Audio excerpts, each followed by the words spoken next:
rivoyat qilishlaricha odamzod dunyoga kelganda jumlai jonzotlarga umr tarqatilayotganda odamzodga 25 yil umr ajratilgan ekan. Mana Alloh kechirsin, agar mabodo shu rivoyatda so'zlarim noo'rin bo'lsa, shunda odamzodni chaqirib so'ragan ekanlar, 25 yil umr berdim, senga ma'qulmi desa, odamzod noligan ekan, 25 yil bu juda ham qisqa umr-ku deganida,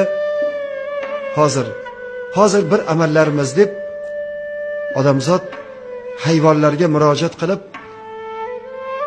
eshak degan jonzotni oldilariga chaqirib, senga 40 yil umr berganman desa, eshak so'ragan ekan, mani vazifam nima? Sani vazifang odamzodni uyda xizmatini qilasan, og'ir yuklarni tashiysan, molxonada yotasan, yemak bersa yeysan, ichmakka bersa ichasan, uydagi halol luqma bo'lgan sigirlardan, ho'kizlardan, qo'ylardan ortib qolgan ovqatlarni oldinga tashlasa yeysan desa, eshak degan hayvon nola qilgan ekan, yo'q, bunaqa azobli umr menga kerak emas. Yarmini oling deganda 20 yil eshak degan hayvon umrini olib odamzodga qo'shib yoshini 45 ga chiqazib qo'ygan ekanlar. Yana nolibdi, bu umr kam, dunyo go'zal, yashash undan go'zal deganlarida it degan hayvondan senga 40 yil umr berdim.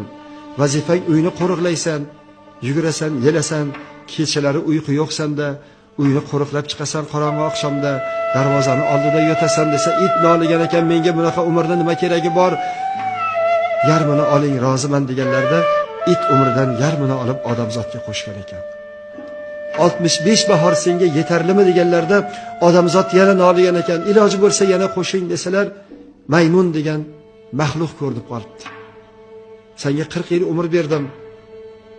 Vazifang daraxtdan daraxtga sakraysan, odamlarga tomosha ko'rsatasan, masxara bo'lasan deganlarda maymun dod devorgan ekan, yo'q, bunaqa hayot kerak emas, umrimni yarmini oling desalar, maymun umrini yarmini olib odamzodga qo'shib keyin aytgan ekanlar, ey inson, 20 yoshinggacha o'zing uchun yashasang, 23 yoshlaringda uylansang, shirin shakar farzand ko'rganingda 26 yoshingdan senga eshakning hayoti boshlanar ekan.